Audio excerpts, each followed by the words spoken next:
Zeg, weet u wat het publiek ook zo leuk vindt altijd? Weet u wat het publiek ook zo leuk vindt? Dienstverhalen. Nou, dat vind ik begrijpelijk. Dat komt natuurlijk omdat iedereen in dienst geweest is. Vrouwen niet zoveel als mannen, maar goed. Vrouwen zijn vaak nauw betrokken geweest bij het leger.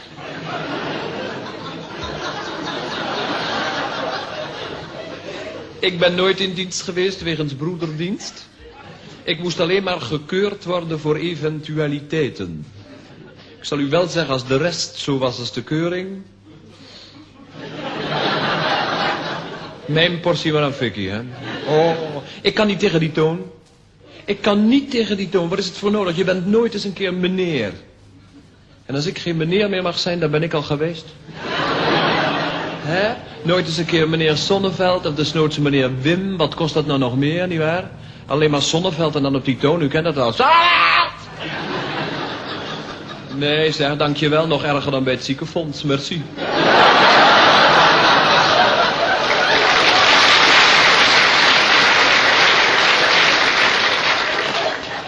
Ik kom binnen bij die militaire arts. Die begint direct tegen me te schreeuwen. Sonneveld, heb je afwijkingen? Ik denk, daar ga ik niet op in. Het leger heeft niets te maken met de diepste roerselen in mijn ziel. Mijn lichaam kunnen ze krijgen, maar mijn ziel, daar blijven zelf. Ik zei, wat bedoel u, dokter? Toen zegt hij, ja, Sonneveld, als jij dat niet begrijpt, hoe moet ik dat formuleren? Heb jij misschien iets wat er niet is?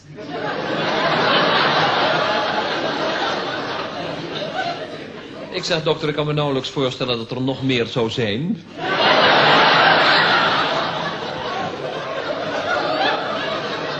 Geen grapjes, Sonneveld, geen grapjes. Heb jij iets? Ik zeg, dokter, dat is heel betrekkelijk. Ik heb niks en ik heb alles. Voor de laatste maal, Sonneveld, mankeer jij iets, ja of nee? Ik zeg, oh, dat had u meer dan moeten vragen. Nee, ik mankeer niks. Je mankeert niks? Ik zeg, nee, dokter, ik mankeer niks. Mankeer jij helemaal niks? Ik zeg, no. Ik ben misschien een klein beetje bijziende. En dat had ik nooit moeten zeggen. Want ik ben helemaal niet bijziende. Nou ja, een tikkie. Ik val wel eens van toneel af, dat is alles. Fijn, toen kwam er een stemming, u kent het wel, dan word je zo zenuwachtig en begon tegen me te brullen van... Kijk eens op die kaart! Ik zeg, welke kaart, dokter? Op de muur! Ik zeg, welke muur, dokter? Uitkleeën.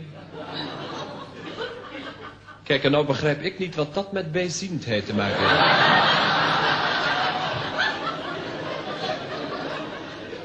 Bovendien vind ik dat zo'n goedkope manier om iemand in zijn hemd te zetten.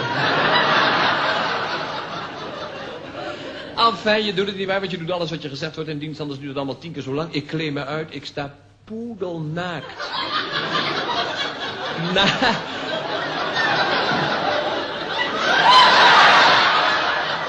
Ik sta poedelnaakt naast die dokter, want wat denkt u dat hij zegt?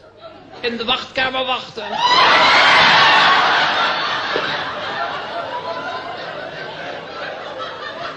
Daar kom ik een wachtkamer binnen, daar zitten nog minstens 50 andere blote knullen.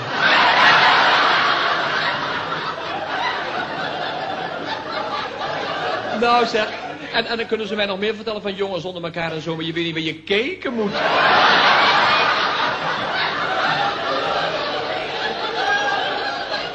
Ja, je kan elkaar toch niet alsmaar in het blote oog staren?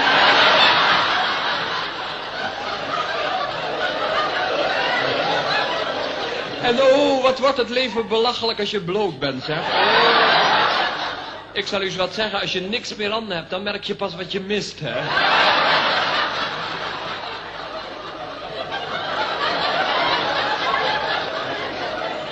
Er zijn een hele hoop dingen die je niet eens kunt doen. Gaan zitten, dat is zo belachelijk. Ja, daar heb je toch niet op gerekend. Als u bloot bent, dan zeg je toch ook niet, ga dan even lekker met tippen. Nou, en dan je neus snuiten. Je weet niet waar je het laten moet.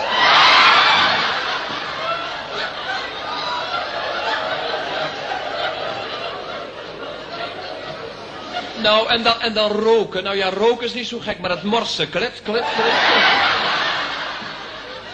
Nou, weet u wat het allerbelachelijkste is als je bloot bent? om je te gaan voorstellen.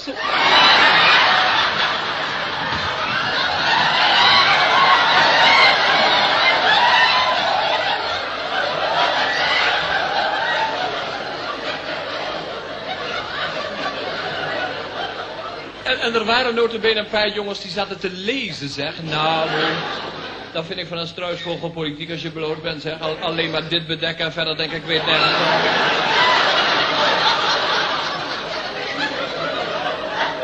Enfin, ik ga de wachtkamer binnen. Ik denk niet te ver lopen, want dan moet ik allemaal maar weer terugtippelen. Ik kom naast een hele dikke jongen te zitten die zich aan me voorstelt. Hendricks!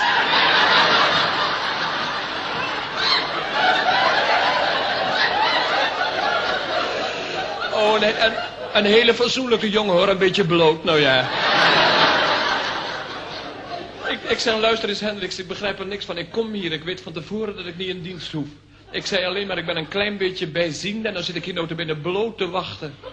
Toen zegt hij, nou Zonneveld, dan moet je mijn verhaal horen. Ik kwam alleen maar een telegram brengen.